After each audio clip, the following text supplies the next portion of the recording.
what's up, guys, and welcome back to another Real Madrid preview. This is the preview to Real Madrid versus Real Betis at the Santiago Bernabeu for the final La Liga game of the season. The final preview, actually, not for the season because we still got the Champions League final coming up, but of course for La Liga for the season. Incredible. But one thing that we haven't addressed since the last time I made a video is Toni Kroos leaving at the end of the season, not leaving to join another team, but he is going to retire from football. Really, really sad, news in terms of the fact that Toni Kroos is a legend. Let's make that absolutely clear. I think everyone knows that. He formed an incredibly memorable trio with Modric and Casemiro. Um, he has obviously won everything that is to be won with Real Madrid: Champions League, La Liga, Copa del Rey, Super Cups, Club World Cups, everything you can think of, he has won it. He has just been an absolutely exceptional player in that midfield. And if you had asked me at the start of the season, did I expect Kroos or slash and Modric to leave? I would say yes. But would I expect Kroos to leave before Modric? No. Because although Toni Kroos is at an age now where he might not be able to keep up that level, you need to remember that Luka Modric is almost 5 years older than him. Toni Kroos is 34 and Luka Modric is in fact 38, but his birthday is not over yet, so he'll be 39 in September, right? Modric is 5 years older than Toni Kroos, and it looks like Luka Modric will stay for one more season. And can we blame Kroos? No. He's ending it on the best way possible. If he wins the Champions League, he's won La Liga, he's played a big role this season, he has helped the development and the transitioning of the likes of Camavinga, Bellingham, Tchouaméni, Fede Valverde, and he leaves and retires at the best level he can.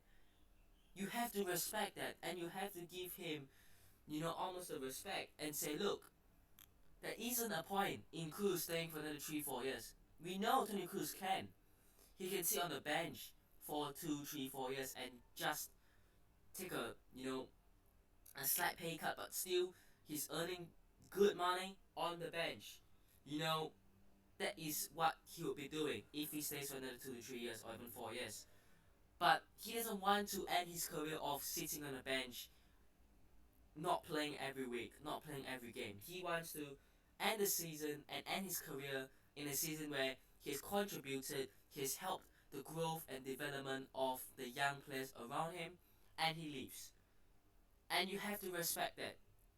And similarly, he could have just said, you know what, I'm leaving Real Madrid, I'm not going to sign a new contract, but I'm going to Saudi, or I'm going to MLS. He could have done that, which many players do these days, even if they're not at an age of retirement.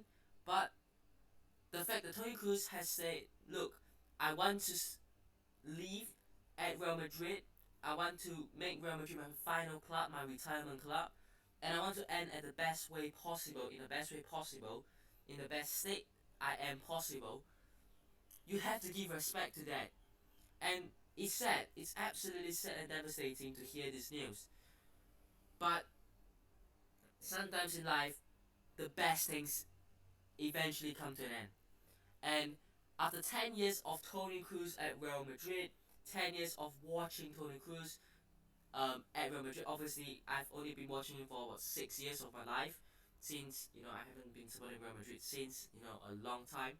But to have watched Toni Kroos play is incredible. And Zinedine Zidane once said, when I retire as a manager, as a coach, I will tell people that I've once, coached and managed Toni Kroos.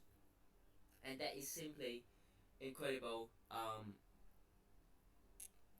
But it's sad, it's heartbreaking, it's devastating, not because it's a tragic news, obviously, but it is obviously a club legend, a player that is arguably top three, maybe midfielders of this club's history. I think so. I think if you look at midfielders who have played for the club, you know, I think Zidane is probably standing out, Luka Modric, and probably Toni Kroos. Unless I'm really missing someone who is that obvious, but we're talking a legend that has created a big legacy at Real Madrid. Toni Kroos is up there, definitely. And look, for whatever he does, obviously he's got a Toni Kroos Academy for young children and kids, um, as well. So that's a good cause as well. Whatever he does after um, football, obviously he's got the Euros upcoming. Obviously it will be incredible for him to end off his career winning the Euros. But obviously, whatever he does after his career, all the best. Wish him the absolute greatest. Now let's hope that Real Madrid can send him off well. Final game in the Liga, and then obviously a Champions League final. Letting him win it will be incredible. But getting into the preview now, after a bit of sad news, I would say. Real Madrid against Real Betis, final game of the season. This is obviously after that 4-4 draw away against Villarreal. Real Madrid could still finish the season with 97 points. I think that 97 points is absolutely incredible. As I said in the last preview, I think the last time any team has come anywhere close to that was probably Barcelona in 2017-18 with 93 points. Even prime Barcelona in 2015-16 didn't even get 97 points. Prime Barcelona in 2014-2015 only got 94 points. So if Real Madrid get 97 points, it would be insane. Absolutely incredible. But let's talk about Real Betis. They have secured 7th, which is Europa Conference League. They're not going to get better, neither are they going to get worse. They have secured 7th. Obviously, they've played pretty well this season, I would say, for a team that expect to finish in that zone of the table. Their last away game was away against Las Palmas, which was a 2-2 draw. They went away to Osasuna before, a 2-0 win. Away to Valencia, 2-1 win. Away to Girona, a 3-2 loss. Away to Rayo Vallecano, a 2-0 loss. Away to Atletico Madrid, a 2-1 loss. Away to Cadiz, a 2-0 win. Away to Mallorca, a 1-0 win. So, I think that this side, going away from home, don't tend to play well against the big 6 or even the top 10. Really, they don't seem to play very well against the top 10 teams in the league. So, this is probably an easy game to end the season off. Obviously, if you're looking at players that they have, they've got good players. You need to remember Isco plays for Real Betis. They've got Cedric Bakambu, I never knew that. Hector Bellerin, Nabil Fekir, Guido Rodriguez, who looks like he's going to Barcelona next season. Claudio Bravo, ex-Barcelona, ex-Man City. Ezequiel Avila. They've got Pablo Fornals, ex-West Ham. They've got Socrates, ex-Dortmund and Arsenal. They've got Chadi Riyad, who looks like he's going to Crystal Palace now, isn't he? They've got Ayoze Perez. They've got Marc Bartra. Roll back the days. Gareth Bale, Marc Bartra. And that was 10 years ago as well, can I just say? That was 10 years ago. They've got, obviously as well, Rui Silva, a decent keeper. But overall, this is a solid mid-table team. You would think 8th, 7th, 8th, that zone. Away from home, they haven't been playing all that well. They're not really going to cause a huge trouble.